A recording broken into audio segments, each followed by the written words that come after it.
In the respiratory system, the first and most obvious thing to label are the lungs.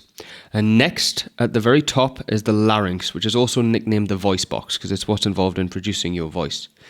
The tube that goes down is called the trachea, and this branches off into two parts which enter the lungs, and those two parts are called the bronchi. Be careful with the vocabulary here, it's easily mixed up. There is one bronchus, two bronchi. We don't say bronchuses, for example. There are rings of cartilage around the trachea as well as the bronchi, and we'll go into a little bit of detail about what that's for later. The bronchi will split off into bronchioles. Don't mix bronchioles and bronchi up. This is a really common place to lose marks in exams.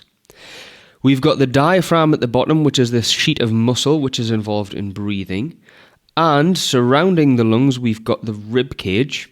And the ribs are attached by two different types of muscle. We've got the external intercostal muscles and the internal intercostal muscles.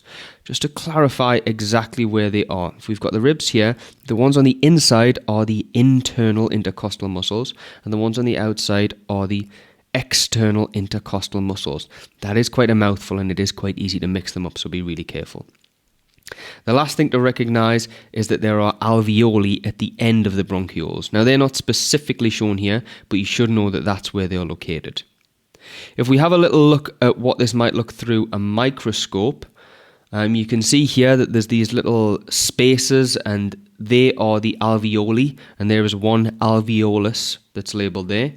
And there's also a really, really good supply of blood throughout the lungs. Obviously, it's the gas exchange system, and there has to be a lot of blood connected to it. You can see one vein there, and if we look at it a little bit closer, you can see it's full with lots and lots of red blood cells. If we look even closer, we can see this sort of a zigzag of little streams, and this is a capillary network. Those are all little individual capillaries you can see there. And if we focus on one of these little red dots you can see there, that's actually one single individual red blood cell. Let's look at how the trachea is adapted and the special features that it's got.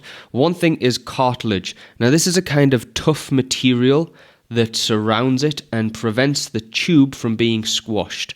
I'm saying tube quite casually here, but remember to use words like trachea or bronchi because cartilage is also found in the bronchi if this comes up in an exam. Let's look at a picture of what this might really look like. Here you can see an image that shows partially one bronchus, and you can see that sort of thick layer surrounding it, and that's the cartilage. Another important feature of the trachea is its ability to produce and move mucus. There are goblet cells in the lining of the trachea, and this produces mucus which is able to trap pathogens. Now, that's no good unless this mucus with the pathogens trapped inside can be removed, and this action is performed by cilia, which are able to waft mucus along in these sort of wave-like motions. From there, once it's wafted along and goes upwards, it can then be swallowed, and it will go into the stomach acid, which can destroy it, or obviously some people choose to spit it out. Exam help. Well, you might get asked to describe how cilia and mucus in the trachea are useful. Mucus traps particles such as bacteria or dust. And then you can describe the motion of the cilia and what they do to remove it. And that is performed to move the mucus away and out of the respiratory system. And overall, the reason for this is that it prevents the pathogens or prevents the dust from entering the lungs.